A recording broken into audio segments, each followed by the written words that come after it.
Farmers Policy Perks are that little extra something you can get when you're a Farmers customer. So to tell you about them, we're adding a little extra something to this ad, smooth saxophone riffs. When you have a Farmers home policy with guaranteed replacement cost, if your home gets destroyed, we'll pay to rebuild it regardless of your limits. Dig it. It's a whole lot of something. Get a quote at farmers.com. We are farmers. Bum, bum, bum, bum, bum, bum. Optional coverage not available in every state. Only available with select Farmers-branded policies. Subject to terms and conditions. Underwritten by Farmers Truck or Fire Insurance Exchanges or affiliate. At Miami Lakes Auto Mall, save thousands and drive with zero interest for 72 months or no payments till 2022 on many new models. Drive the brand with more J.D. Power dependability awards across cars, trucks, and SUVs than any other brand over the last 5 years. Drive a new 2021 Chevy Camaro with same-day delivery, or choose a new 2022 Chevy Silverado in stock now. Find new roads. Buy from home at MiamiLakeChevrolet.net. Call 844-255-2474 for details.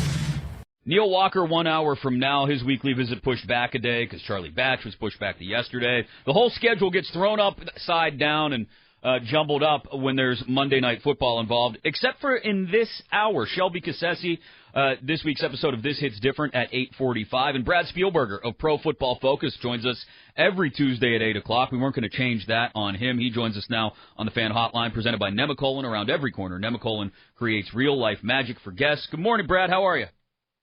I'm doing well. How about yourself? Good. I'm going to avoid Colin's off this week, so I'm going to avoid any wisecracks about Vandy football. I'm just going to give you the week off from that since Colin's not here, and we'll hit you with it again next week. Undoubtedly, we'll have new material again. So that works. They're on a bye, so it was the best week we could have had anyway. Oh, nice. You're on a roll. Yes, absolutely perfect. Let me start with this. I know the grades take some time to turn around, but there are usually some preliminary grades available to you guys at PFF. How did the Steelers' offensive line do last night? Yeah, so very important to mention that they are still pending further review, and we get the all-22 footage and go over them and make sure they're all perfect. But not great, frankly. And I think it was pretty interesting to see. You know, I think the guards, again, Kevin Dodson I thought played well. I've been on the show a bunch of times, and he was our highest-graded Steeler at an above 80 grade in pass protection. Was the only guy on that Steelers offensive line that's top 80, in pass blocking. But I talked well about him before, but also Kendrick Green. I continue to like the play of Kendrick Green, the young center out of Illinois. I think he also is becoming one of those pest-type players that opponents do not like to play against. He was kind of getting chippy after some whistles, in a good way, a lot last night. So not great, but, I still think they are growing and getting better each week, and they're going to figure some things out as they go along. Brad, one of the things, and I don't know if our friend Dan Moore is going to get the Mr. Blutarski 0.0 again, although he may come close. But the one thing that I thought last night is that, okay, and, Green might get pushed back sometimes. Moore's going to have his problems in pass protection, and Chooks, and everybody is. But it looked like last night they got manhandled quite a bit with the run game, which is the one strength that they had shown. Did you see that as well? Yeah, I think that is a good point. 100%. They started to take some strides there, and they've obviously been emphasizing that and focusing on that. And look, the Bears were missing Khalil Mack, who is known for his pass rush prowess, but is one of the best players at setting the edge and in run defense as an edge rusher as well. And missing Akeem Hicks last night, who was a force in the middle, a guy that, you can expect to push your center or one of your guards back into your quarterback's lap 3 or 4 snaps a game, and he missed most of the game last night. So definitely a bit of a troubling development with all the issues and all the injuries on the Bears defense. They were getting great push, and unless they ran to the boundary, which they did pretty successfully, it felt like they got nothing going between the tackles. I got to come back to a Najee Harris number here that I just noticed in the write-up of the game at PFF. Najee Harris only managed 2.8 yards per rush, but he finished with 2.4 yards after contact per rush. I mean, has any running back had as much success with so few holes and so little space this year as Najee Harris? It's incredible. No, he's doing it every single week where his yards after contact number is very close to his rushing yards number. There was one week where he actually had more. So that means he was getting hit in the backfield on average more often than not. There was one week where he had, I want to say, like 65 rushing yards after contact and 63 rushing yards. So this week we have it down as 62 rushing yards and 52 after the contact. It is. It's kind of crazy. But he looked really good. Forced a lot of missed tackles, I thought, when he did get into open space. and also one of those guys that an underrated value. He always falls forward. He always adds, 2 yards onto every run. But that matters because the Steelers had a lot of third and short, a lot of very manageable second and third downs, and that was because he kept turning 4-yard runs into 6-yard runs and 5-yard runs into 8-yard runs and so on and so forth. I would imagine that Pat Freiermuth, including, he had a couple of really good blocks last night as well, that his overall grade has to be going up just about every week. 100%. And he is climbing his way into the top 10 among tight ends already in the league. I thought he looked awesome last week. You've talked about him a bit before. And he really is one of those players that, as a rookie, already very solid in kind of every component of play. He's not just a receiving threat as a tight end. He can stay in and block. He had a couple nice chips on Robert Quinn. I noticed once Quinn kind of got going off the edge there. Yeah, his grade is already in the 80s, and I think he's a really important player to emerge in this offense, especially when you lose Juju Smith-Schuster, because I think what they showed again a lot last night, this Bears defense, the secondary has some holes, no question about it. But I think what makes Pittsburgh work right now is because they have, let's say 4, if you include Najee Harris, 4 guys that defense in any given dropback really has to respect in the passing game. It just stretches them too thin. And there are not a lot of teams in the NFL with 4 good coverage players. There just aren't. And so his emergence has been, a really big boost to this offense. Brad Spielberger, Pro Football Focus, with us here on the Fan Morning Show every Tuesday morning at 8 o'clock. I know he can, according to you guys, because I see the rankings every week, and it feels like we've talked about him every week. But in the court of public opinion and with the people that actually vote on the actual NFL Defensive Player of the Year award, can Cam Hayward win, and should he win? He was, again, just an absolute wrecking ball last night. I wish he could. He can, yes. But, I wish some of these trench guys, particularly guys on the interior, and yes, I understand Aaron Donald has won it a bunch, but he has those flashy stats. He gets those sacks. He has some more of those, those traditional statistics. But Cam Hayward is absolutely incredible. Just last night also going up against an undrafted center in Sam Mustipher, which was one of the biggest mismatches I've watched in a long time. But, yeah, the guy's incredible. Now, defensively, if you took the Steelers as a group, their grade for the first half must have been really, really, really, really good.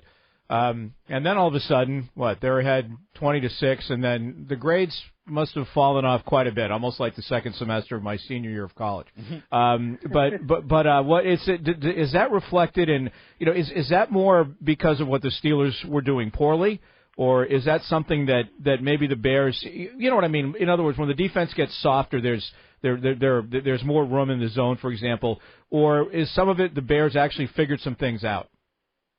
I think it was a mix of both, frankly. I do think there were some interesting calls. Look, I know Mike Tomlin knows more about defense than I'll ever know in my entire life, but leaving Arthur Mollett on an island with Allen Robinson a couple times, Justin Fields even said in his post-game presser, as soon as he saw it, he pointed right at him and he's like, "I'm coming to you with the ball." And it was, 30-something yard reception. So there were a couple of just kind of strange, maybe there was mistakes made, or I don't know what the case may have been, but yeah, I thought Minka Fitzpatrick looked incredible in the first half last night, and then they were able, I think Fields maybe manipulated him with his eyes a little bit because he was kind of less in the frame in the second half. But yeah, I think it was both. I don't want to blame entirely the Steelers defense.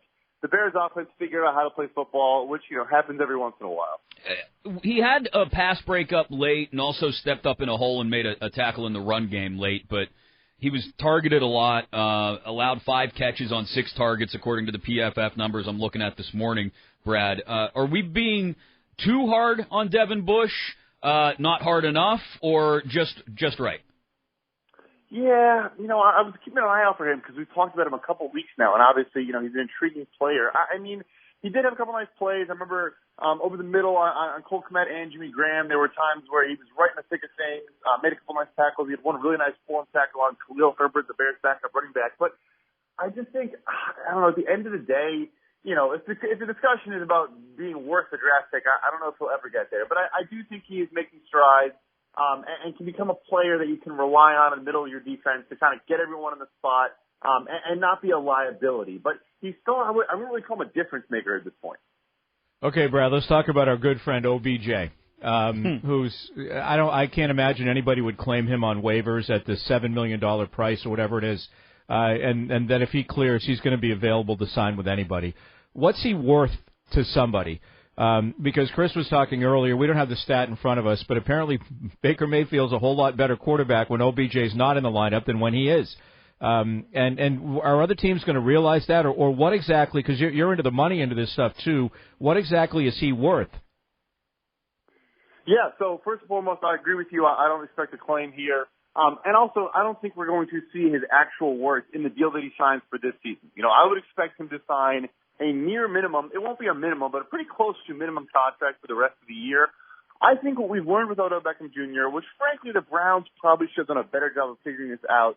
There are some receivers, and I remember there even being conversations with Ben and Antonio Brown about this, even though I think Ben is great at this or was great at this. But anyways, Odell Beckham Jr. is not a rhythm and timing offense receiver. He is a freelancer that gets open on almost every snap, but he needs a quarterback that makes plays outside of structure, that makes plays after the pocket collapses, and he's running around like a Russell Wilson. I think that's why the Seattle Seahawks are on the top of his list, because it kind of makes perfect sense. But he's just not a guy who fits in an offense where it's all about 3-step drop, go through your progressions, find the first guy open, hit him, which is what Cleveland did. So I get it was really bad. I get the splits with and without Odell in Cleveland are eye-opening, but I just think he needs to go to a place where a quarterback will just, be more comfortable just kind of trusting him to do what he does, and the teams on his list are some of those teams. Brad Spielberger, Pro Football Focus. Before we let you run, Brad, we've been asking a very important question of everyone this morning. We saw this story about a lady who ran the Philly Marathon and had to stop every mile to use a porta potty because she ate before the marathon, and had one of her best times ever because the first 16 miles she just sprinted from porta potty to porta potty. What is Brad Spielberger's public restroom policy? Porta potties I think shouldn't even be included in public restrooms. But I'll say this. Credit to her. I couldn't run a marathon without the run, so credit to her for doing it with the run. I do think there may be some science, some analytics behind the speed being increased because she was just hunting for the next porta job, though. It's amazing. It's real. I like that. Literally, the runs. Brad Spielberger, we love having him on every Tuesday at 8. We'll check in with you again next week after the Steelers and Lions and what should be, if it's anything like Week 9, a crazy Week 10 around the NFL. Thanks again, Brad. Yep, of course. All right, take care. Good stuff from Brad. Good stuff from Shelby Cassesi every week with This Hits Different. She's up in just 30 minutes. She's actually off today, so we're going to get her on the phone to talk about her latest This Hits Different episode. Neil Walker at 9 o'clock, his weekly visit. And you have to hear the epitome of Yinzer Twitter account, some of the greatest hits from last night from Jimmy in Penn Hills. The way things went in the fourth quarter. You knew it was going to stack up well for some good clips. Got to be spectacular. Yeah, well, bleep laden, but don't worry. It's all cleaned up and ready to go. Producer Matt spent approximately an hour and a half cleaning up all the profanities. At least. Yeah. I think I listened back to it a couple times just to make sure I got them all. You double and triple check, absolutely. So we'll hear what Jimmy and Penn Hills and those guys thought just after 8:30. It is the Fan Morning Show. Colin's off all week. I'm Chris Mack alongside Jim Colony, producer Matt, making sure we keep things in line. Shelby Cassesi, her weekly visit stays at the same time. Even though she's off today, we're going to get her on the horn just after 8:45 for another episode of This Hits Different. You're going to want to hear this one. A comeback story of sorts, if you want to call it that. Epitome of Yinzer is the Twitter account. It's just at @Yinzer on Twitter. We talked with Jimmy from Penn Hills last week. Was it last Thursday or Friday we had him on? Talked to him a couple minutes. He actually sounds like an incredibly knowledgeable football fan, Steelers fan, and he has been for years now. He's invested, and yet he doesn't bet, he says. He's like a adult from the heart. Doesn't bet, doesn't drink, very straight-laced. John Sutcliffe would say. Mucho corazón. Yeah, a very strong heart. But, as you may or may not know, at @Yinzer on Twitter, he was being filmed surreptitiously at first by his family without his knowledge, and the videos posted to Twitter for a good laugh. Well, now he knows. It hasn't slowed Jimmy from Penn Hills down at all, in the least. A bubble screen coming out of the fucking locker room. Watch this. A little bubble screen. Run the fucking ball. Look at this. The guy was running up there. How about pumping the ball there with that guy running at him? If he would have pumped that and went around, and he could have hit a touchdown. I can't believe it. A touchdown. Up air. Big third down. Maybe throw it to Washington if he's in. Yeah, there you go, Pap. Tight end. Throw it to Nimrod. Boy, that tight end is something else. Something else. That ain't on us. That ain't on us. Don't worry about that. That tight end is our second best receiver. Jimmy loving Pat Fryermuth. Blitz the rookie. Tomlin. Blitz the rookie. Where is Bush? One time doing inside blitz. Yeah. They play such a base defense now. It's boring. He's so mad that they're not blitzing the bleeping rookie at quarterback that he almost called Tomlin Cower. Yeah, well, Cower probably didn't blitz the rookie quarterbacks that much either. Well, here's where things started to get a little sideways is late in the evening. You'll listen to this clip and you'll hear something odd happening. Remember, it's Jimmy from Penn Hills. He's the star of the show, I guess, if you want to call it that. His son is videotaping this. Producer, director. Yeah, with his phone. And then there's Pap.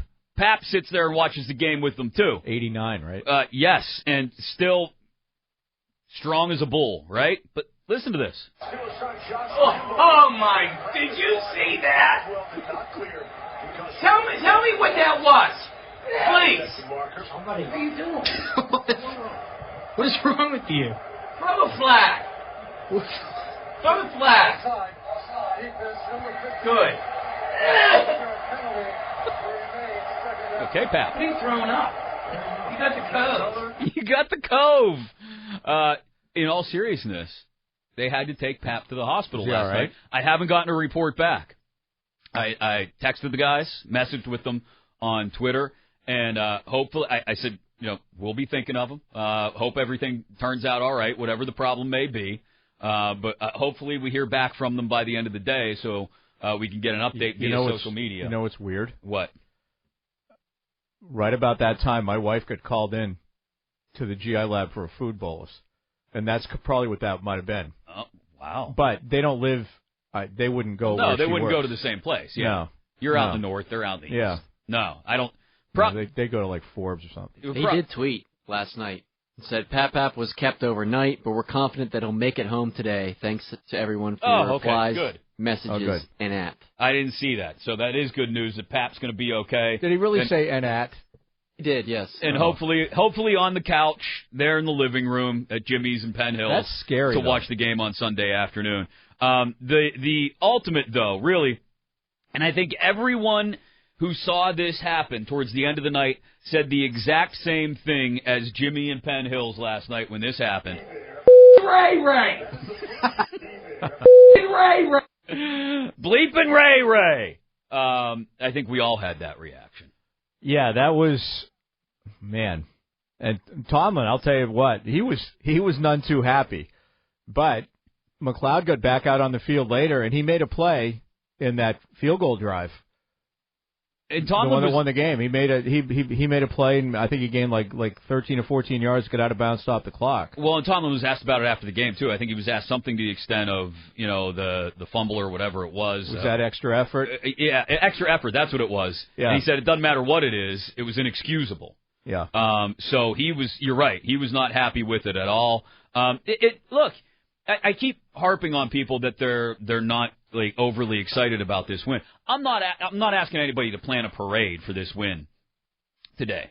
All I'm saying is a win is a win with this team right now. And sure, when they were up 14-0 or 20-6 going to the fourth quarter, you hoped that they could just coast along and get out of there and things would be easy. It wasn't, though. And they did come back, and they did get the game-winning field goal after Ben had looked a little off all night. He puts together the final drive there. You pointed out Ray with a catch, Deontay Johnson with a catch. They move in the right direction far enough to get into Chris Boswell's field goal range and hit the game winner. And you can blame penalties on the Bears for it. That was part of it. Some of them are bad calls. I agree. I don't like the taunting call. Any of the taunting calls around the league really so far this year. But that did not cost the Bears the game, the Cassius Marsh taunting. The block down near the goal line that was called an illegal block, an illegal cut block on T.J. Watt that was not really outside the box at all. I don't even know what was wrong with it. I don't even know if he made contact with T.J. Watt. If that's like a receiver out there, right, that's I don't know. Well, point being, that's another call that if you're a Bears fan today, I imagine you're upset with because that cost you points, that call there. Well, I think the Marsh taunting penalty, that hurt them too because they were going to have to give up the ball, and instead they ended up getting a first down. That was a big sequence, I thought. But there were so many. Kept the drive alive. Yeah, but kind of in total or globally speaking. Okay, Thank you, we're going to speak globally or at least nationally. It was ugly. Were they lucky? Yeah, I think they were in a lot of ways. Are there areas of concern like the offensive line getting manhandled? Sure. Absolutely. 62 yards on 22 carries for Najee. Yeah. Yeah, you won the game. You're 5-3. And ask the Buffalo Bills if they would have won 12-9, that would have been a pretty ugly score. But they would have won. They would have taken it. And that certainly beats the alternative. That's the thing. There's no style points this year. I mean, there's never any style points in the NFL. It's a win or it's a loss.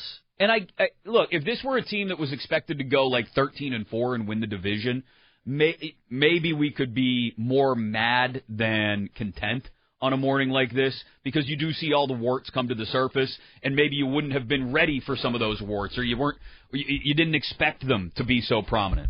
But this is a team that's a 500 team. We've talked about it all summer, going through training camp, up through the first half of the season now. This is a 9-8 team that if they get into the playoffs, and if they win a wild card game, the season is I don't want to say wild success, but if they even get into the playoffs, I'll be happy, to be honest.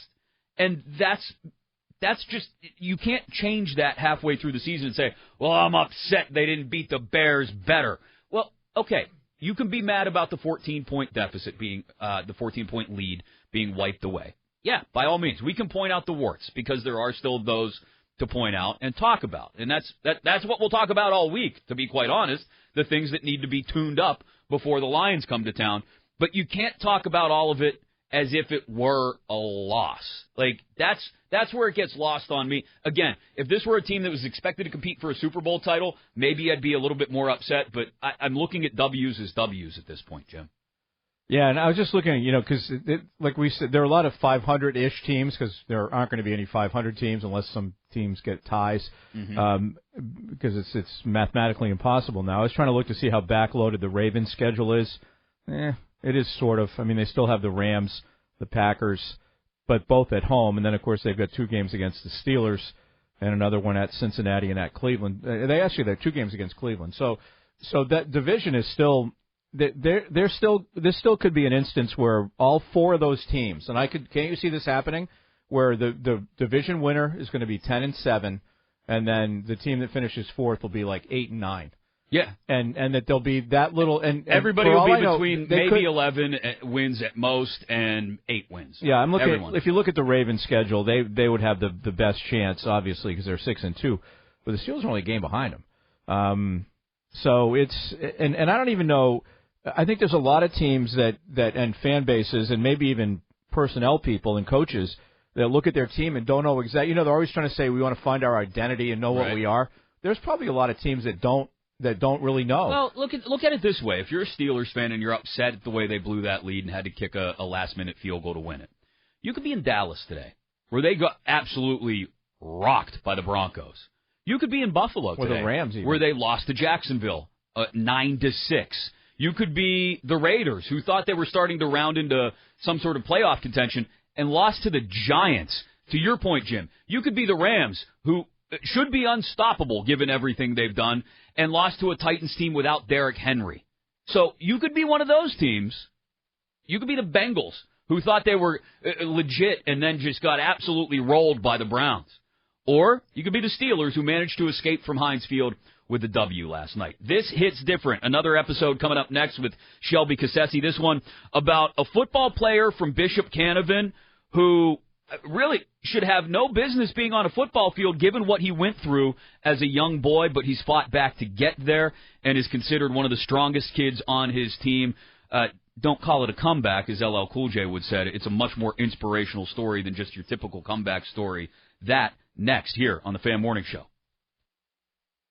Farmers Policy perks are that little extra something you can get when you're a Farmers customer. So to tell you about them, we're adding a little extra something to this ad. Another me. And when you have multiple Farmers policies, you could save up to 45% on your auto insurance with the Auto Multi-Policy discount. What's going on with our voice? I thought I'd add some drama. Well, isn't that something? Get a quote at farmers.com. We are farmers. Bum, bum, bum, bum, bum, bum. Not available in every state. Only available with select Farmers branded policies. Subject to terms and conditions. Underwritten by Farmers Truck or Fire Insurance Exchanges, Farmers New World Life Insurance Company or affiliate. During the Black Friday sales event at Miami Lakes Auto Mall, save thousands and drive with $0 down, 0 interest, or no payments till 2022 on most new models. Drive a brand that's more than just another automaker. Jeep represents everything adventurous and gives its owners safety and reliability in the city or far off road. Get a brand new 2021 Jeep Compass for just $274 per month for 39 months with $29.99 due at signing. Or save thousands off MSRP on select vehicles. Buy online at MiamiLakesAutomall.com. 24 for details.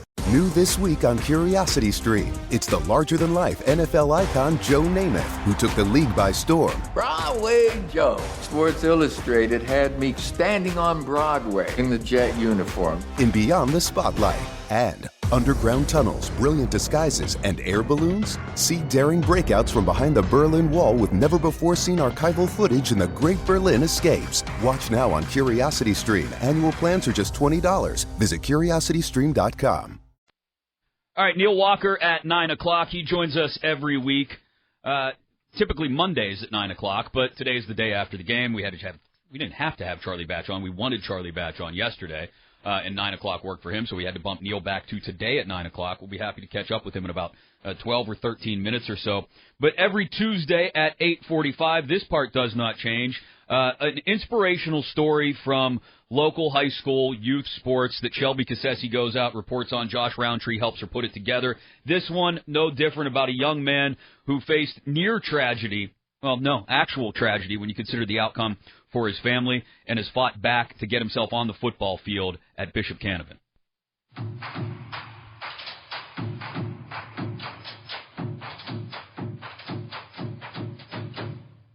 Sharing the stories of remarkable young people in Western Pennsylvania, this hits different on 93.7 The Fan.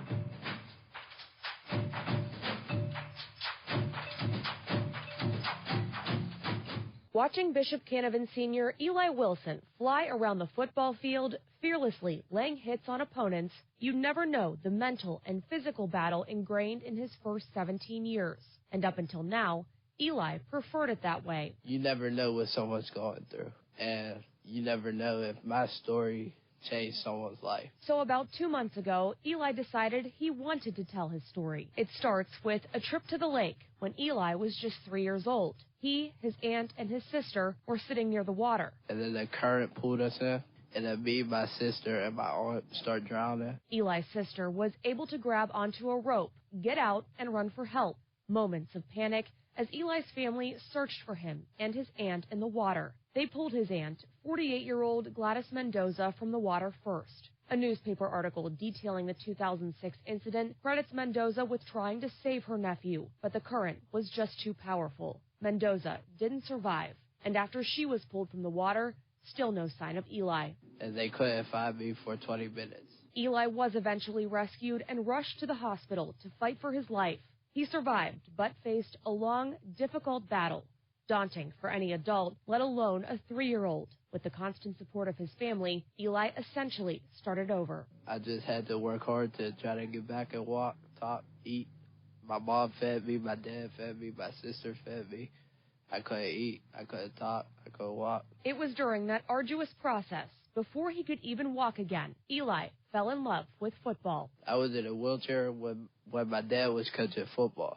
Every time I had a football in my hand. As the years passed, Eli got stronger and eventually joined a football team of his own. He credits hard work and his family for where he's at today, playing football for the Crusaders with plans to go off to college next year. He plays mainly on special teams, but head coach Rich Johnson says Eli is one of the strongest on the team and packs a powerful punch. And that's his thing, man. He likes to hit people. I'm like, you couldn't walk, and you just want to run around the field and hit people. He was like, yeah. Like, all right, let's go. But Eli's impact reaches well past the football field. He inspires a lot of kids to work harder and overcome some of the things they're overcoming. So there's a lot for these young kids these days, And, he definitely inspires a lot of kids. And while Eli looks forward to the next open field hit and beyond, how far he's come is never a far thought. It's been a long journey. I didn't know I would be here until this day. And I thank God for letting me walk and do what I do. Another inspiring story. I love it.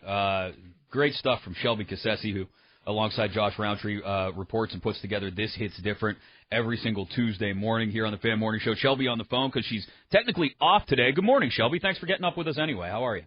Good morning, guys. Good. How are you? I'm sure very sleep deprived. Yeah, well, just a little bit. We'll power through. So Eli Wilson, this is amazing to me, goes through the tragedy of losing his aunt and nearly drowning himself, has to relearn how to do absolutely everything. And his coach said there, couldn't walk at one point and is now flying around on the football field trying to hit people as hard as he can. Absolutely an incredible story. I love telling Eli's story. Just the amount of time that he was underwater as a baby. 3 years old as a baby, and he's underwater for 20-plus minutes. And fortunately, miraculously, he's rescued, has to start all over, as you said, and now is seeing the field for Bishop Canavan, wants to go off to college, and he told me he wants to study horticulture, which is really cool and different. And he just is such an inspiring story of fighting. I can't imagine someone so little having to overcome so much, and he's done that and more. And he surely made Bishop Canavan proud and his family proud and his coach proud, and we couldn't be happier for him at the point he's at in his life. Yeah, Shelby, you know what else is cool is, and I can understand, you're a kid, you don't want to say, well, I'm not a big deal, I don't need to tell anybody my story yet. I'm really glad he did because, that's it. Like every story that you do, I love these stories, is that it can't help but be inspirational to, and even, kids that aren't old enough to realize what he went through yet, but their parents are, and that provides great hope.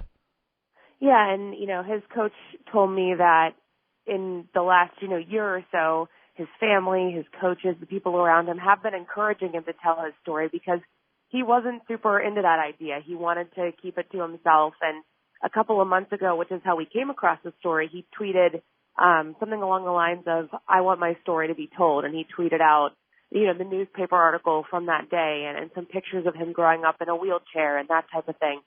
And so that's why I asked him, why now? Why did you want to change? And that's why he said, you never know what someone's going through and how my story can help other people, which is such a selfless reason to want to come out and talk about it, too. All right, Shelby, how did the split loyalties of the Cassesi family handle the Bears-Steelers game last night?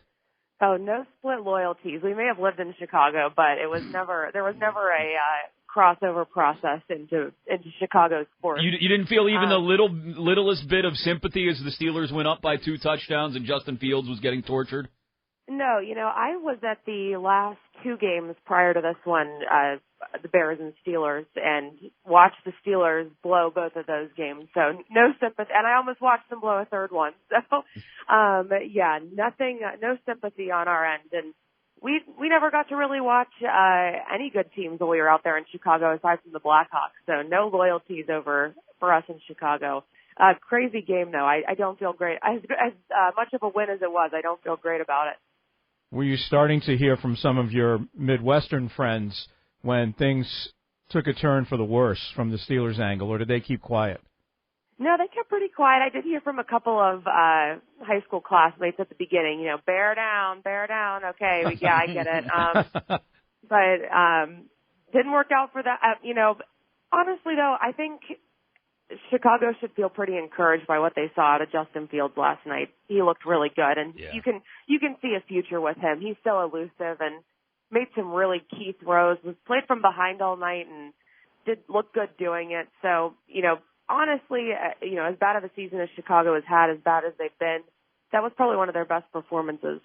I'm still, if Matt Nagy made it back to his office and the locks haven't been changed, I'd be startled. That was just an atrocious showing by the coaching and the lack of discipline with the penalties, even if you don't agree with, like, the taunting penalty, for example. It It was a rough watch if you're a Bears fan. Yeah, I get being mad at some of the calls, like I said, the ones that you're not. But to see experienced guys like Robert Quinn just line up offsides over and over again, it was a disaster from that perspective. Yeah, and that early sequence out of in the first quarter, I believe, where they took a timeout and then they came out confused and then someone false started. Like that. Right. That type of stuff is the stuff that really gets to you if you're a Bears fan. One of the coaching decisions that I actually would have been really bothered by was the decision to kick the 65-yard field goal at the end, because you had 2 seconds on the clock. Why not take a shot at the end zone, or at least close to the end zone? Maybe you get a pass interference call and you can kick a field goal from much closer. That decision was sort of beyond me, why you would just use your final 2 seconds to try and kick a nearly impossible field goal for anyone but Justin Tucker, right? So that is sort of a questionable coaching decision to me, one that might not have stuck out to other people. But I thought, why not just take a shot near the end zone there? You either catch it, maybe get a pass interference call, right, or the game ends. But the chances of something happening in your favor are much better doing that. Well, great stuff with this week's edition of This Hits Different, as it is every week around this time. Thanks for getting up early with us, Shelby, on your day off. Enjoy the rest of the day. It looks beautiful out there, and we'll see you back in here soon, and talk to you again next Tuesday. Thanks, guys. Go take a nap after your show. Oh, Jim's already Absolutely. dreaming about it. He's already planning it. Yes. Yeah. Thanks, Shelby. This Bye, is Shelby. different every Tuesday, just around 8:45 here on the Fan Morning Show. You can follow us on Twitter at 93.7 The Fan. It's driven by Jim Shorkey Kia in Wexford, North Huntington, and Uniontown, Pittsburgh's #1 Kia dealer. Visit them online, shorkeykia.com. But just like I said, an inspiring story about young Eli Wilson, who 20 minutes underwater, nearly drowned to death as a young child, and had to relearn absolutely everything, and is now flying around on the football field on special teams for Canada. Great stuff from Shelby. Farmers Policy Perks are that little extra something you can get when you're a Farmers customer. So to tell you about them, we're adding a little extra something to this ad. A backup singer. Ooh, singer. When you have the Farmers Signal app with Crash Assist, Crash Assist. if you have an auto accident, We can send help if you want it. wow, that sounds like a whole lot of something. Get a quote at farmers.com. We are farmers. Bum, bum, bum, bum, bum, bum. Not available in every state. Only available with select Farmers branded policies, subject to terms and conditions, underwritten by Farmers Trucker Fire Insurance Exchanges or affiliate. During our Black Friday sales event at Miami Lakes Auto Mall, save thousands and drive with 0 down, 0 interest, or 0 payments till 2022 on many new models. Drive the #1 brand for driver appeal and initial quality for mass market brands. Get a J.D. Power Award-winning 2021 Dodge Challenger, just $349 per month. Or buy with 0 down, or save up to $15,000 off MSRP on select vehicles. Buy from home at MiamiLakesAutomall.com. Calling 44255-2474 for details. New this week on Curiosity Stream, it's the larger-than-life NFL icon Joe Namath, who took the league by storm. Broadway Joe. Sports Illustrated had me standing on Broadway in the jet uniform. In Beyond the Spotlight.